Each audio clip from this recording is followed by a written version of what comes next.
Hello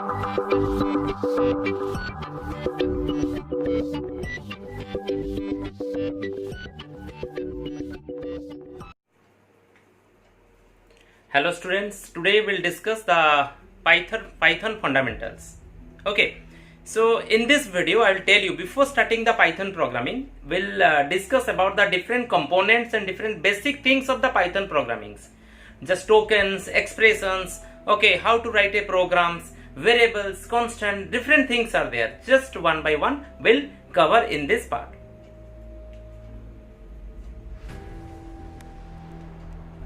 So first we'll discuss the Python character sets. So different types of sets are there. First we'll discuss about the letters, digits, special symbols and white space and other characters. Before starting, first you should know about the Python character set. What is this? Actually these are some valid characters that a language can recognize. So it represents any letter, any digits or any other symbols or any letters. Or we can give some examples here. First, suppose letters I have written here. Letters can be written, that is from all the capital letters, capital Z to small, capital A to capital Z, or we can write small a to small z. All the digits we can write from 0 to 9. All the special symbols, just we can write slash, or this hash symbol, exclamation mark, etc. These are some special symbols we can also give. So white space means what? Some blank space, tab, carriage return, etc. These are the white space. White space means what? Which cannot be displayed on the screen. That is called the white space. Tab key, carriage return, new line. These are some blank space, or we can these are known as the white space. Next, other characters, just like Python can process all the ASCII or Unicode characters. Other characters means ASCII or Unicode characters are known as the other characters. So these are all the Python character set: letters, digits, special symbols, white space and other characters. Next we'll discuss about the tokens. Tokens can be defined as like this. This is the smallest individual units in a program is known as tokens. Smallest individual units means each word or each character or each the thing whatever we are using in Python, even maybe a small thing also, whatever we are using in Python, these are known as the tokens. So generally these tokens are divided into these 5 parts, the 5 types. One is keywords, identifiers, literals, operators and punctuators. So let us discuss one by one about keywords. First we'll discuss about the keywords. Keywords is a word having special meaning reserved by the programming language. Okay, special meaning. Special meaning means what? Suppose I am writing here, suppose false statement, false.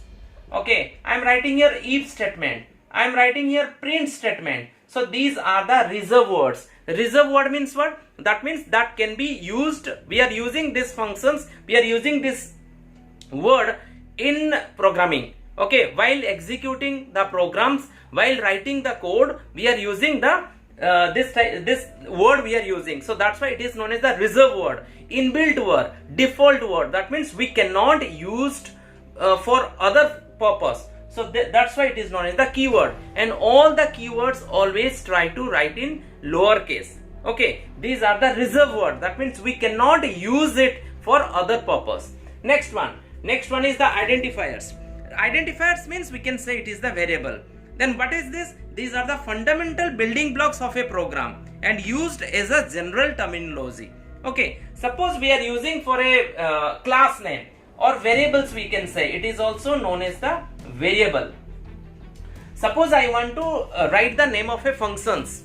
I want to write the name of a functions, or I want to write the name of a class. I want to give a name to a variables. So these things can be written by using this variables, or we can say it is the identifiers. So in Python terms, we are just calling as a identifiers, but identifiers having some rules and regulation. To write the identifiers, I'll tell you some rules and regulations. The rules are like that. Identifiers it should be consist of letters and digits. Okay, the first character must be a letter, or you can give the underscore. This is known as the underscore. This is the minus sign we are using, that is the arithmetic operator, but little bit down means below this line, that is known as the underscore. So it is also known as a character. It is also treated as a character. We can use it as a first character, but first character must be a letter always. Upper and lower letters are different, so it is case sensitive. Whatever we are using the uppercase, if you are using that, same variables will use in our programming also. Then the digits 0 to 9 can be a part of the identifiers except the first characters. We can use it. We can use it in the inside a variables also. Identifiers are unlimited length. It is case is significant, so you can use as many characters if you want. You can use it. So these are some examples of the criteria just to create an identifiers.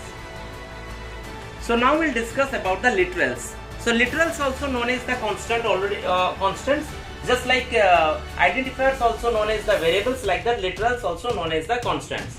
So there are different types of literals are there. One is string literals, numeric literals, boolean literals, and special literals, which is known as that is none we are saying. That is called the special literals is there. So we'll discuss one by one. So let us discuss first one is the string literals. Let us discuss about this string literals. Text enclosed within the quotes are known as the string literals.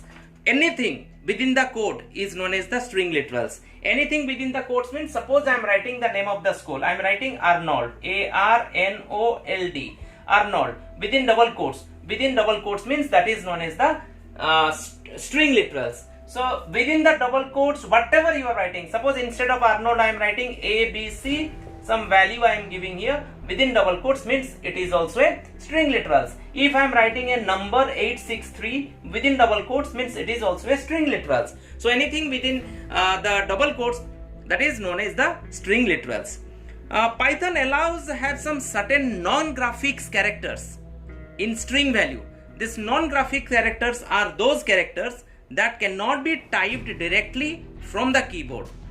That non-graphic characters can be written by using that is slash. What do you mean by slash? This slash.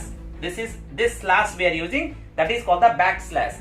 So by the help of this backslash, these non-graphics characters can be written.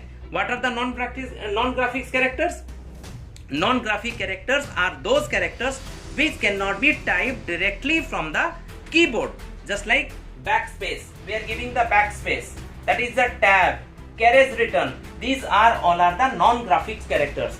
These are also characters. So these characters can be written by using the backslash, which is known as the escape sequence. So we can define an escape sequence. It is represented, all escape sequence are the characters, or we can define the escape sequence by the help of this slash, backslash, and non-graphics characters can be represented by using this one. So I am giving you some examples of the that is escape sequence. Suppose I want to write the backslash. So if I am writing this one, this is for the backslash for the non-graphics characters is this one. So slash can be written by using the backslash. So it is known as the escape sequence. Suppose I am writing slash n, means new line feed. That means just to when we are going to the new line, that can be done by using slash n. Suppose I want to print one single quote. So if I write this one and quote, it means this quote can be printed by the help of this escape sequence. Okay, so escape sequence is represented by a backslash followed by one or more characters also. Okay, some examples are given, just you will refer the book. One more example I am giving you. Suppose tab, I want to write the tab, so slash T, that means that is for the tab key. So in this way we can just define the escape sequence. Okay, so multiple strings. Suppose now we'll discuss about the different strings. So now I'll tell you about the string literal, some more important things we should remember. The first one is how to write a string in Python. So in Python we can write the string in two ways. One is the one we can write, that is the single line, single line and we can write one is multi-line. I'll give you one examples of the single line and multi-line. Suppose if I want to write in the single line, write one sentence within single quote and double quotes. Suppose first I'll discuss about the single line statements. So we can write here, suppose I am writing Arnold School. I can write in single quote or I can use in double quote. This is called the single line statements. So one line can be written within single quote or double quote. Now we'll discuss about the multi-line strings. Multi-line strings means suppose when strings are more than one line. Okay, in that case what we'll do, we can write in single quote as well as double quote.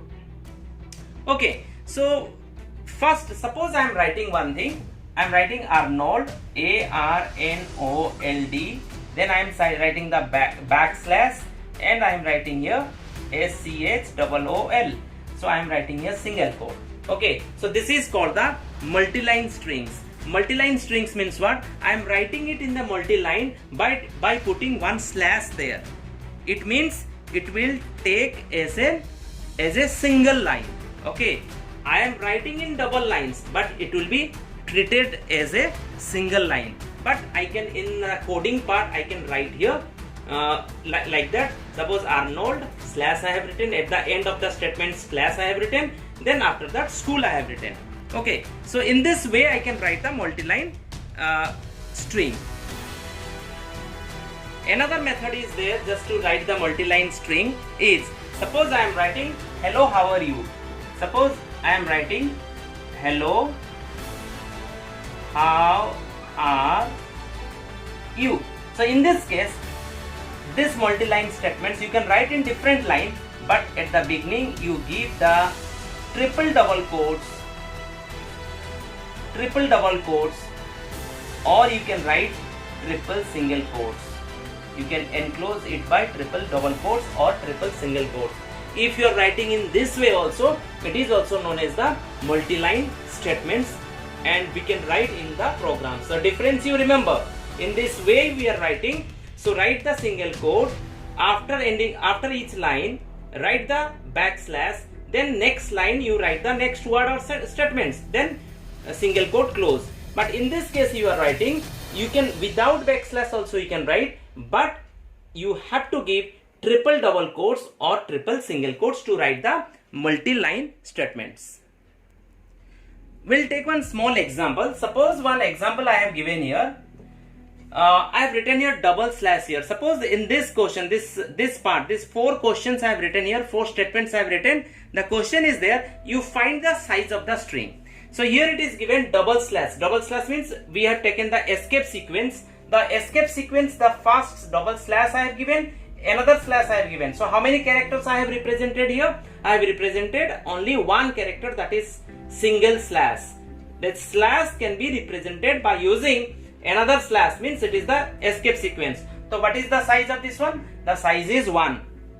In the similar way, suppose I have written ABC within single quotes, so that size is 3, that is 1, 2 and 3. Slash AB, so slash, what is this? This is the escape sequence. So I have represented A as an escape sequence. So this is one character, this is another character. So we can write this is 2. Okay, and this one I have written within double quotes, but we'll count how many are there. See, this single quote I am just representing by using this red one, just use it. So it is given the single character. So this single character is represented by using the escape sequence. So how many are there? 1, 2, 3, 4, 5, 6. This character 7, 8, 1 space 9, 10, 11, 12, 13, 14, 15. So the output will be 15. So this is called the size of the strings, or we can say number of characters present in a string. One more example I am giving you for multi-line strings created with triple quotes. Okay, suppose one example I am giving you. I am writing here S equal to, within triple quotes I am writing here A, one enter key I have given, then I have written B, then enter key, then C, then within that triple quote close. That means it is a multi-line string, that's why I have written the triple quotes. But here I have written EOL. EOL means end of line. End of line character means this is called the end of line character. So we can take the enter key as a character. So that is called EOL, end of line character. So now if the size will be taken, suppose the question is there, what is the size of this this statements, okay, what is the size of S? So in this case what we'll do, so we can calculate it 1, 2, 3, 4, 5. The size will be 5 because end of the line character can be calculated if we are writing within the triple quotes. In triple quotes, whatever it is there, whatever the things are there inside a statements, everything should be considered, everything should be calculated.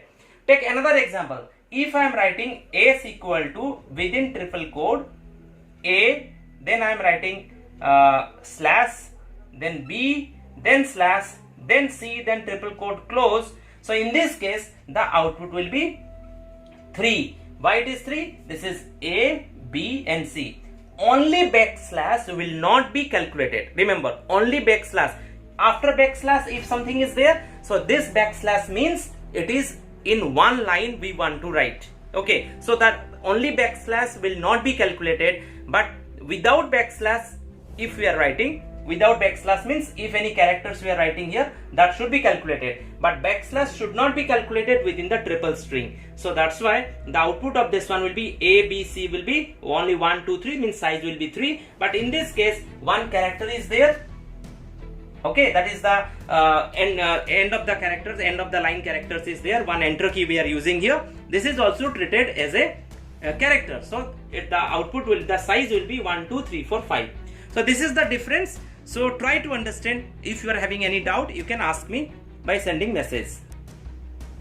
Next we'll discuss about the numeric literals. So numeric literals, or we can say this is the numbers can be written in this part. So numeric literals are in 3 types we can write. One we can write integer type, int type, and one we can take the floating type, float, and one is the complex number. Okay, so generally integer and float we are using so much. So integer means that is the sign integer, and float means that is the floating point or real value having the decimal value that can be used as a floating type. Suppose one example we can take 3.6, 3.5, 15.6. These are all are the floating point, and integer part is there, that is called the without having the decimal point. So without having decimal point, this integer part can also be taken into different types. That is, one is decimal integer, one can be taken as octal integer, and one can be taken as hexadecimal integer. Next is Boolean literals. The Boolean literals can be taken as only true or false value. If this literal true and false is there, the output is coming true and false type. That is known as the Boolean literals. And next one is that is special literals, that is called the none. That can be represented. That means when absence of any value, if no values are there, in that case we can use the none type of literals, that is which is known as the special literals. So non value, it means there nothing, that means there is no useful informations or there's nothing here, no values are here, that's why we are using none. So students, these are the different fundamental parts I told you, different types of tokens I told. More I'll discuss in the next class. So I think you understood. So do practice and just learn whatever I have given you and whatever I taught today. Thanks for watching and have a nice day.